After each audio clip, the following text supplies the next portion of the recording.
In this episode, we'll be talking about why courses fail and how to fix it. Welcome to the Online Course Coach Podcast, brought to you by TrueFocusMedia.com. Whether you're a beginner or expert, this is the podcast for the latest in online course creation tips, news, interviews, and ideas. And here's your coach, Jeff Long. Welcome back to another episode of the Online Course Coach Podcast. And I know we have new listeners every week. In fact, just recently, I had somebody tell me that they just literally Googled online course coach. And I was obviously the first one to come up.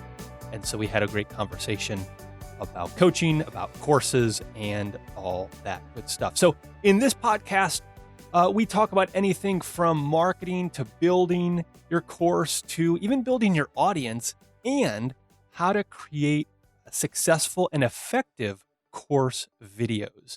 As a lot of you know, my background is in video production, training, marketing, website design, all that good stuff. You could kind of wrap it up into a digital marketing agency. And our specialty is online courses. And my passion really is teaching and training. My parents are both lifelong teachers, educators. They've taught pretty much from the youngest grades all the way up through being college professors. And so I have that in my blood. And that's one of the reasons why I love this podcast is I get to learn what other people are doing. I get to work with coaching clients. I get to build courses for you guys. I get to build courses even for big e-learning companies and companies in general. So it really bridges the all aspects of types of businesses. And that's what I love. I can use successful principles in one area to help somebody in a different area. And so before we get into the topic today of why courses fail and how to fix it, because I have a front row seat to talking with a lot of people. I go to conferences, I go to trade shows, I go to networking events, I have this podcast, I correspond through social media and email, and a lot of times these are the reasons why courses fail. And so I want to talk about how to fix that. But before I get into that, I want to do a video tip of the week. Now, this has to do with if you're doing a video, especially with you on screen, and you're talking about anything related to technology. Now, this doesn't just have to do with technology, but actually, you know what? Let's even broaden that. If you're talking about anything that has to be updated or changed or improved, this tip is for you. So I've worked with medical training companies, and every year they have to update the content based on new laws, new rules, new regulations. And this could be the same if you're an accountant or CPA, or if you're talking about technology and man, it's a new piece of tech comes out, it seems like every other day, right? So if you're talking about something that needs to be updated regularly and you're on camera in your videos, this tip is for you. Okay, so let's say you're on camera and you're talking about the latest piece of technology or the new tax law that came out. Try not to mention specific models of that technology, or try not to talk, I guess, be as vague as you can with what you're saying on camera. Because what I like to do is I like to show a photo of the latest gadget or a slide with the latest stats or, updates or changes to the tax law or whatever that might be. So I like to say, hey, this year, here are the latest changes for the tax law in this current year. And then I show that on the slide. Or if I'm talking about how to make videos with your smartphone, I wouldn't say, hey, use the latest version of the iPhone 7 or 8 or 9 or 10 or 11. I wouldn't say the version of the iPhone. I would just say something like, hey, use your iPhone to create course videos. So just say, use an iPhone and show an image of it.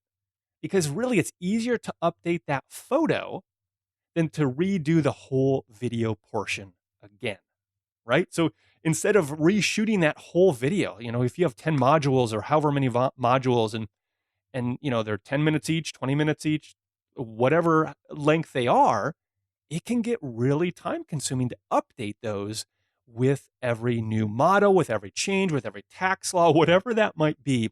It's so much easier to be a little vague or a little broad in what you're saying, but then show the specifics on the slide.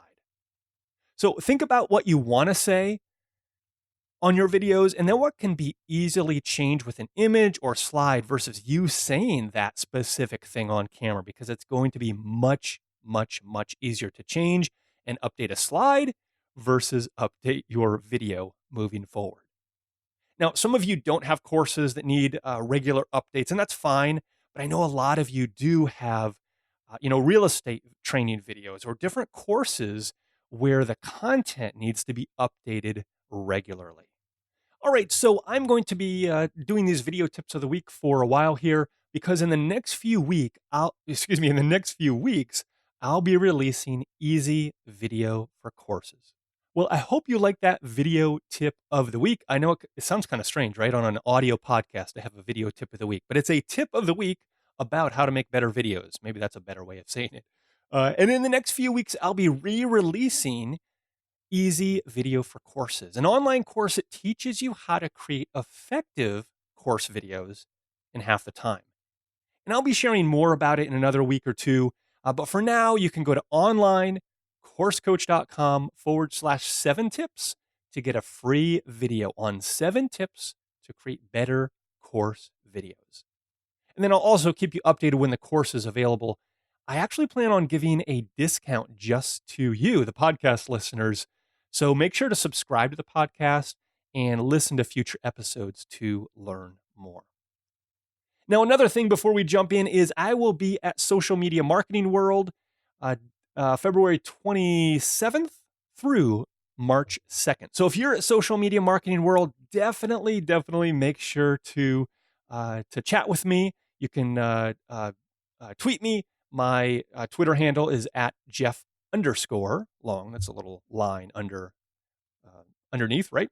So Jeff_Long, and we could meet up and talk all about online courses. I believe I'm going to have a kind of a mini session with Dan Miller, with some other people, and talking about online courses, marketing, all that good stuff with your website, with your courses, with your videos, just anything related to online course videos. I'll be there to answer some questions. All right, so let's get into the topic of why courses fail and how to fix them. And like I said at the beginning, I have a front row seat to a lot of courses. I get to audit courses, I get to review courses, build courses, not just for online influencers, also for large companies. And I see a lot of different mistakes, but I boiled down these mistakes to just a few, kind of the top ones. So really, this is not just something negative I want to point out, but I want to talk about how to fix them. So the first reason a course fails is that you didn't take the time to build your audience. And this is probably the biggest frustration of people who want to launch a course, and maybe they did, and it didn't sell very well. And it's really the key is in your audience, your influence, people that are looking to you for guidance for your course. I see a lot of people that just say, "Oh, I'm just going to make a course and put it on Udemy and let them market it."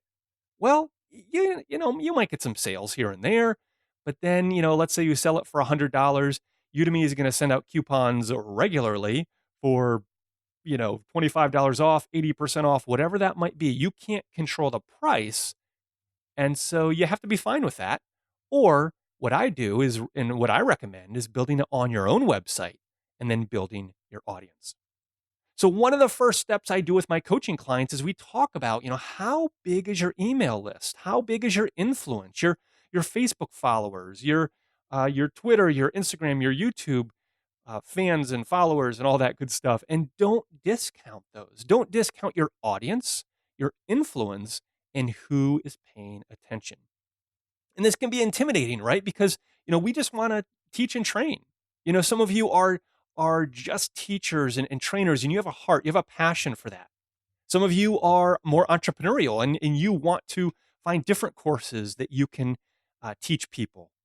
But really, it depends, and it boils down to your online influence. So one of the things we do with my coaching students is we spend at least 90 days building your audience, focusing on your audience. So if you're just getting started and you have this great idea. Maybe you've mapped it out. Maybe you have recorded some videos and you want to know what the next step is. Well, the first step is building your audience.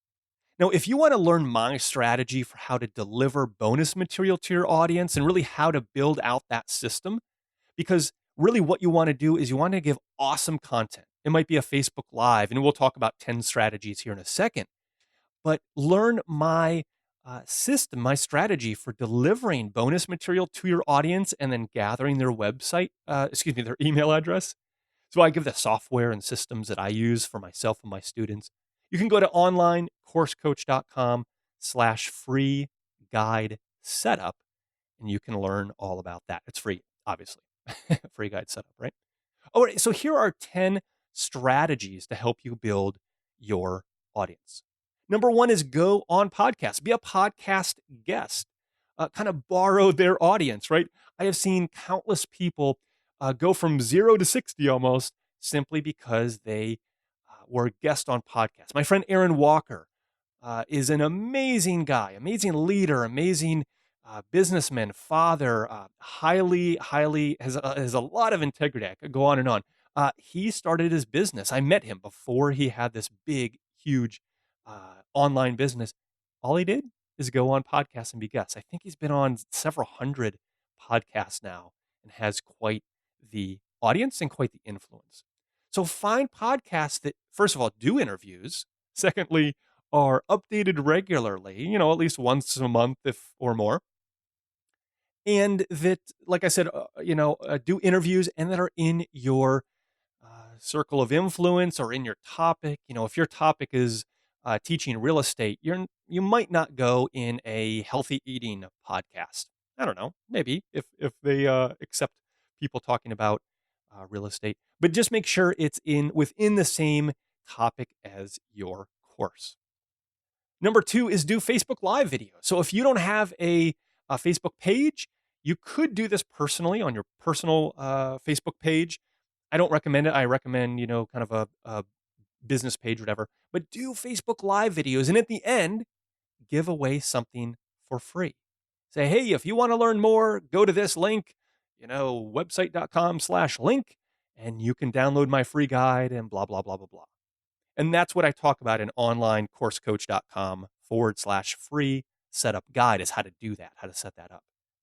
Now with Facebook Live videos, personally, I like videos that are under 5 minutes. And maybe because personally, I only watch videos that are under 5 minutes. I'm busy. If I see that, especially on my phone, and it's 10, 20, 30 minutes, I just don't have time on my phone to sit there and watch a long video. So I like to take 1, 2, or 3 very short tips and do that in a Facebook Live video in under 5 minutes. And then at the end, tell them about my website and more specifically, the free guide, and have them download that. Number 3 is blogging. And yes, blogging is still important. Blogging is still something you should consider. Now, here are some things you can blog about. You can blog about the struggles, successes, tips, technologies, FAQs, industry news, different things you see in your industry related to your online course. Now, you might take one topic. So let's say your course is 10 modules. Each module has, a few topics within it. Maybe you take one topic within a module and you create one blog post. Now, you might be saying, Jeff, why would I blog about the same content that's in my course? And I'm not saying necessarily that you give away your whole course in blog format, but I will point to successful authors like Seth Godin, who has multiple books, and all his books are a compilation of his blog posts. And he is a New York Times best-selling author. So you could go to his blog and read his blogs for free. Or you could buy, go to a bookstore, go to Amazon, wherever, buy a book and have it printed in your hands with that same content. And all the difference is you're paying for it. So you could, take that topic and write about it. It could be a supplementary topic, complementary topic, the exact topic. I'll let you decide what that is. But blogging is key. Now, I've heard different reports. I usually tell people about 600 words or more is a good article, a good blog post. You don't want it to be, 100 words.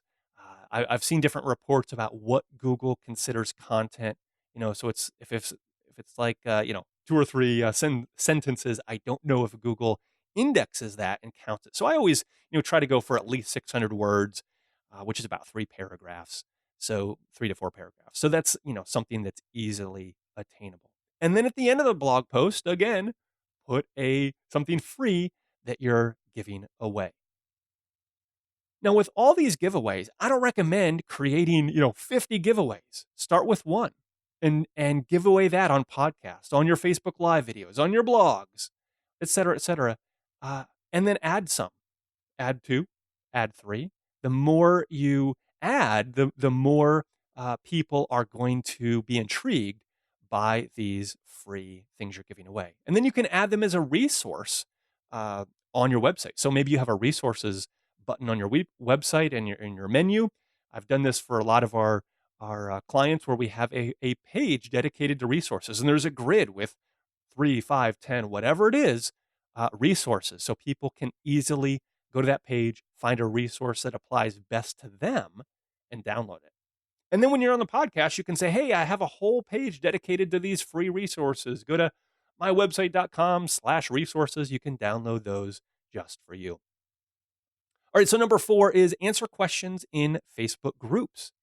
If you're not involved in Facebook groups, I highly recommend it. Oh, it's so key. I've gotten so much value by being in different Facebook groups. I get to ask questions, answer questions.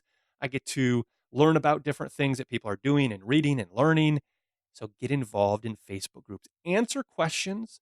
I've seen different people grow their audience significantly by giving and helping and serving.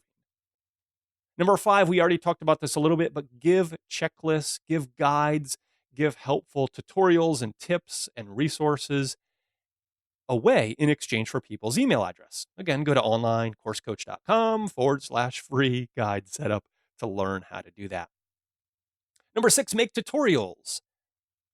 So this could even be on a form of a podcast. I just had a guy, we were talking about coaching the other day. He said, man, every one of your podcasts is like a mini course, that's a mini standalone course, and I really try to make these tutorials very simple to understand, to follow, and to act on. Number 7, start a podcast. All right. If you don't have a podcast, start one.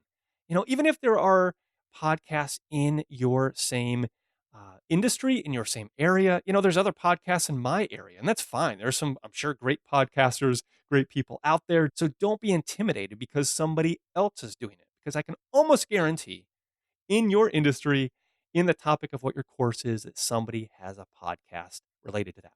And if they don't, man, you've got to get started today. You've got to get started as soon as possible, because podcasting, first of all, it's a lot of fun. Yeah, there's tech to buy and to get set up. But once you do that, it's rinse and repeat. You just do it and you can reap the benefits of building your audience that way. Number 8 is old school. Make phone calls.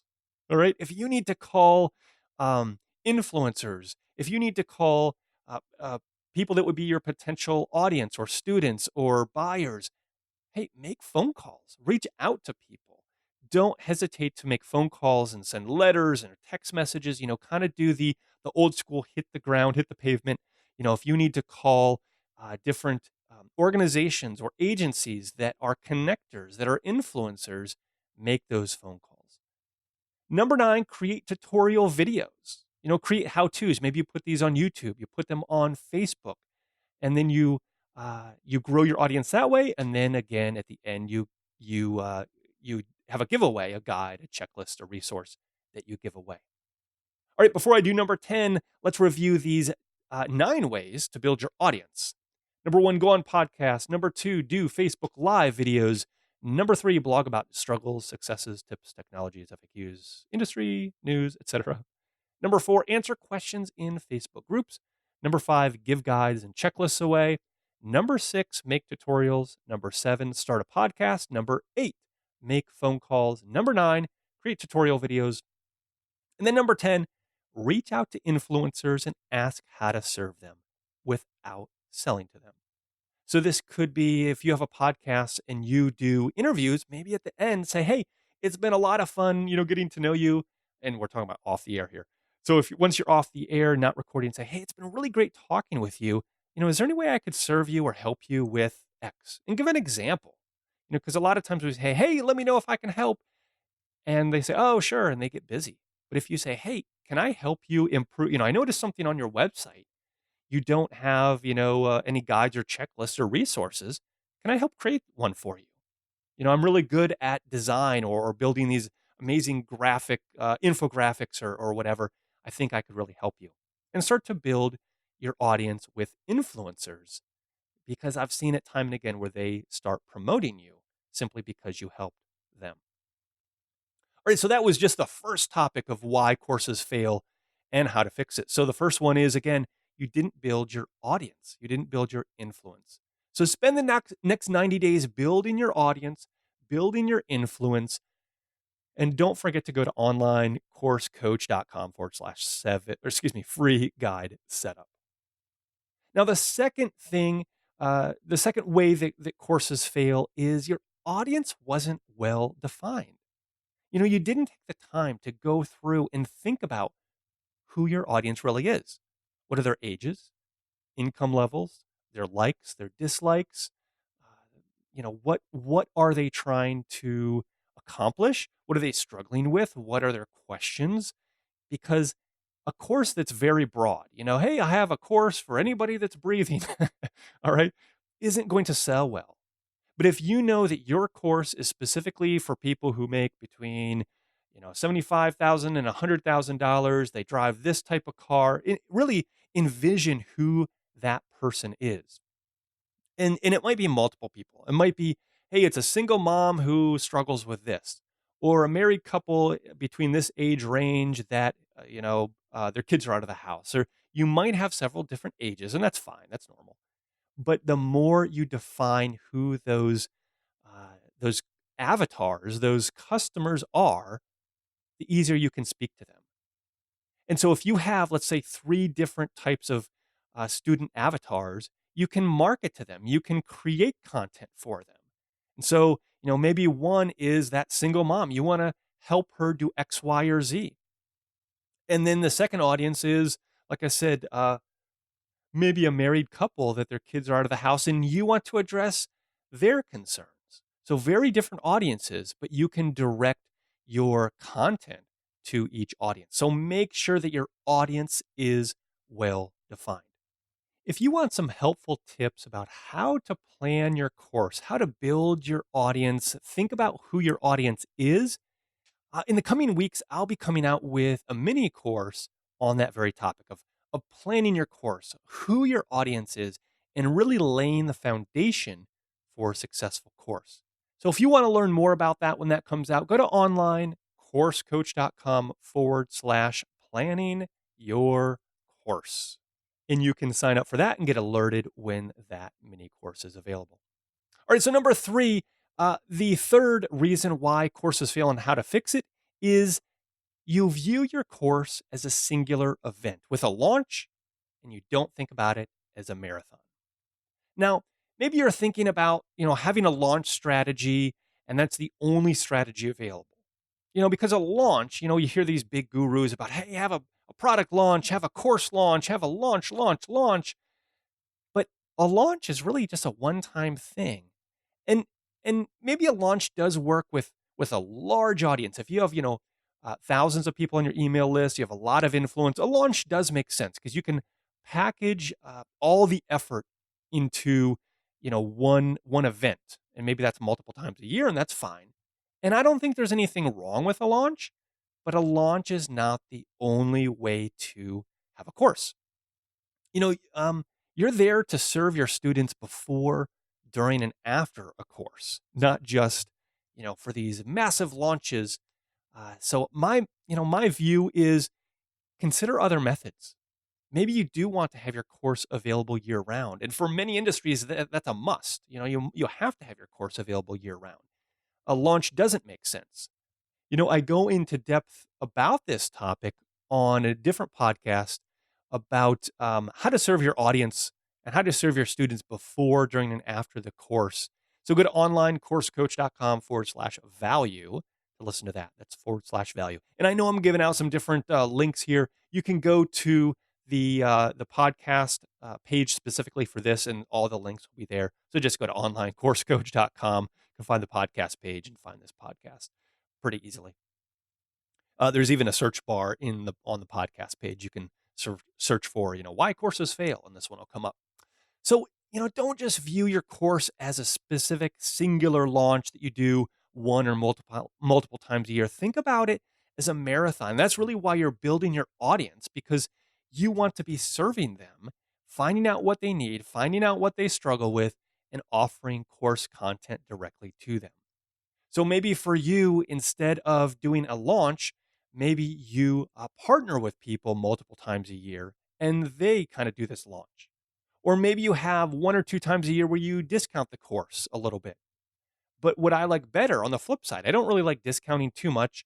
On the flip side is maybe one or two times a year, you do have, in essence, a launch, but you offer more stuff. All right. So more bonuses. Maybe you have a free webinar or two or three free webinars. So think about different ways that you can package your course in different offerings. But don't just think, oh, I can only launch it once or twice a year because that's what everybody else is telling me. All right, there's different ways to make your course successful rather than just having it as a singular event. All right, the fourth reason that courses fail and how to fix it is they view their course launch or their course success as a singular failure. All right, they think, oh, I launched it and I didn't get any sales, or I got 3 sales, and they view that as a failure. So I love the book by John Maxwell called Failing Forward, because he talks about how, hey, you didn't fail, you just learned, right? So a couple of points from his book is, you see failure as temporary. People who personalize failure see a problem as a hole they're permanently stuck in. But achievers see any predicament as temporary. So maybe your course didn't sell well. Okay, that's fine. So what are you going to do to fix it? Are you going to build your audience? Are you going to uh, try different things? You're going to do different partnerships. There's so many ways you can turn that around. John Maxwell also talks about rejecting rejection. All right. So achievers who persevere do not base their self-worth on their performance, but they have a healthy self-image that's not dictated by external events. So when they fall short, rather than labeling themselves as a failure, they learn from mistakes in their judgment or behavior. So if you made a mistake, maybe you didn't plan well enough, maybe you didn't build your audience, maybe you didn't think it through, whatever you think that failure might have been, just learn from it and move on. So again, I recommend the book Failing Forward by John Maxwell. And really, I mean, that's what we want to teach our kids, right? Is, failure is not a person or something that defines you. It might explain your background, your past. Maybe you failed in something or you could have done better, but you learn from it. You failed forward and you learn. So a lot of times when people have that course, they view their course launch as a failure. Again, to my previous point, because they view their course as a singular event. And when it doesn't go well, they really get discouraged. Now, I've told this story before, but one of my first courses, man, 10 years ago, I'm not sure exactly the date. I spent lots and lots of time, in my bat cave making my course, and I didn't build my audience. I didn't, market this or have, people. I didn't have a lot of people that were begging for this, even though I knew that people wanted this. It was quite obvious. So I made this course. I put it out there to the world, and it didn't sell anything. And I was crushed. I was devastated. I spent all this time and I saw all these people online that were asking questions about how to build a website in a certain way for a certain industry. And I didn't have any sales. And I did view that as a failure. I was discouraged. I was crushed.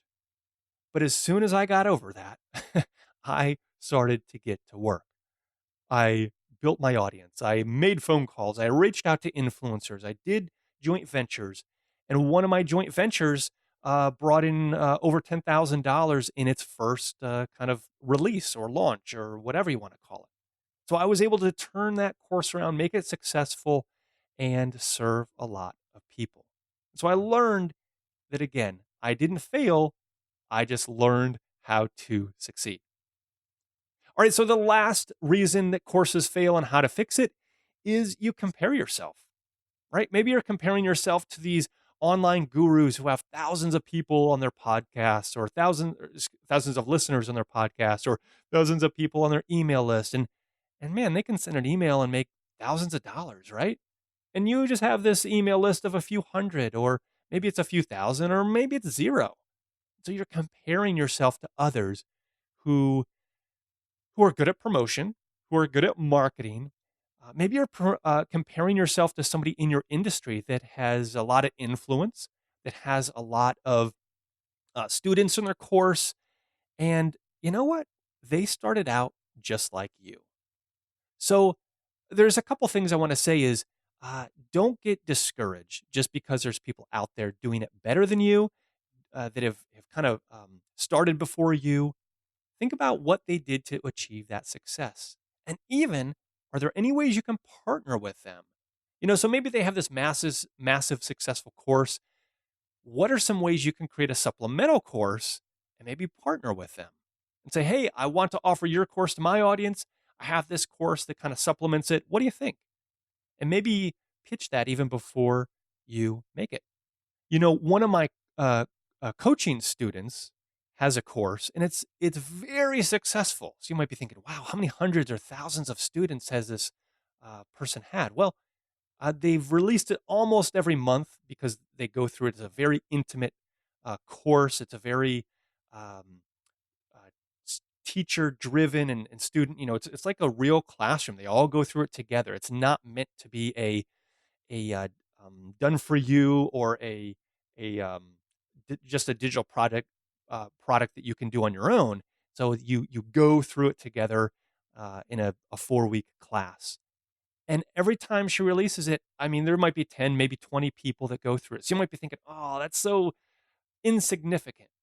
But hearing the stories of these students are so impactful. I'll have to ask her if I can talk about some of these students, because there's been life change. I mean, families have been healed, marriages have been restored. It is just fantastic, and to some people it's a small course, but man, how important! Even if just a few lives have been changed, and that's what I love. And that's really, it goes back to my goal. I say this at the end of every podcast. I say, my goal is to help a few, to teach many, that will impact millions. And that's what her course is doing. I've helped coach her, teach her. We've built her website, her course, her learning management system, e-commerce platform, all that good stuff. She's teaching many, and that is going to impact millions. So maybe you're comparing yourself to somebody that has more success than you, and maybe you've had some success, just not at the scale as them. So maybe you need to readjust your gauge of success when you start out. So instead of thinking, oh, if I could, sell 1,000 courses in my first 7 days, even though I have no audience or no influence, or you might need to readjust your perspective on success and say, hey, you know what? In the next 3 years, I want to gradually increase, by 25% every quarter, or whatever that might be. Readjust that success, because it is a long-term strategy, right? We talked about before how uh, people that have failed courses are people that think that their course is just a singular event and not a marathon, and it is a marathon. You know, that's what this podcast. I've been doing this podcast for 2.5 years, and it's a marathon. Because I know that there's different people doing different types of courses, and I want to help different types of people. And so if you compare yourself to the gurus out there, whoever that might be in your industry, that are doing this amazingly, readjust what success looks like. Get to work. It's going to start with a few, and then a little more, and then a little more, and then a little more, especially if you're just building your audience. All right, so let's review why courses fail and how to fix it. Number one, you didn't build your audience. And we talked about the 10 ways you can build your audience, and you can learn more with onlinecoursecoach.com/free guide setup. Number 2, we talked about how your audience isn't well defined and how to think about your audience, who they are, what their likes are, what their questions and struggles and what they're trying to accomplish, and then how your course can help them. And so if you want more information on that, go to onlinecoursecoach.com/planning your course.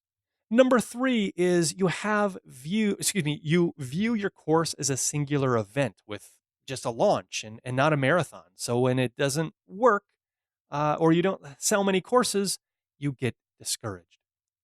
Number 4, you view your failure as a failure versus viewing your failure as something you can learn from and fail forward. And then number 5, you compare yourself to other people. Maybe they're further in their journey. Maybe they've done it a little differently and found success, but they have worked hard, and I know you can work hard as well. All right, so those were the 5 reasons why courses fail and how to fix them. Again, if you're just starting out in your course, don't get discouraged. Keep coming back to these podcasts.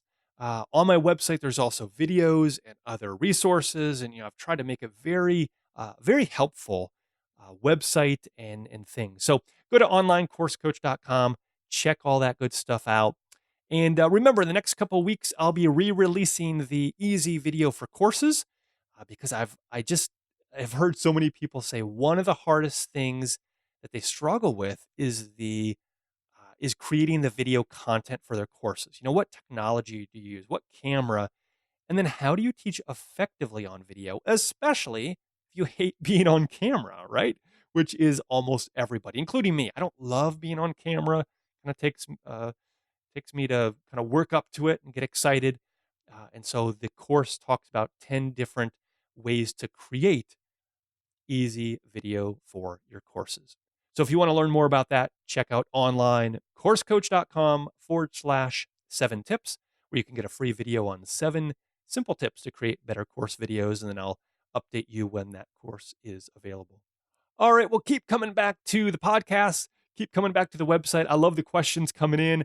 I have been able to talk with people from all over the world, from China to South America to Asia. I mean, to Europe, obviously here in the United States as well. And it has been a lot of fun talking with a lot of different people through email, through Twitter, through the podcast. So keep those comments and questions coming in.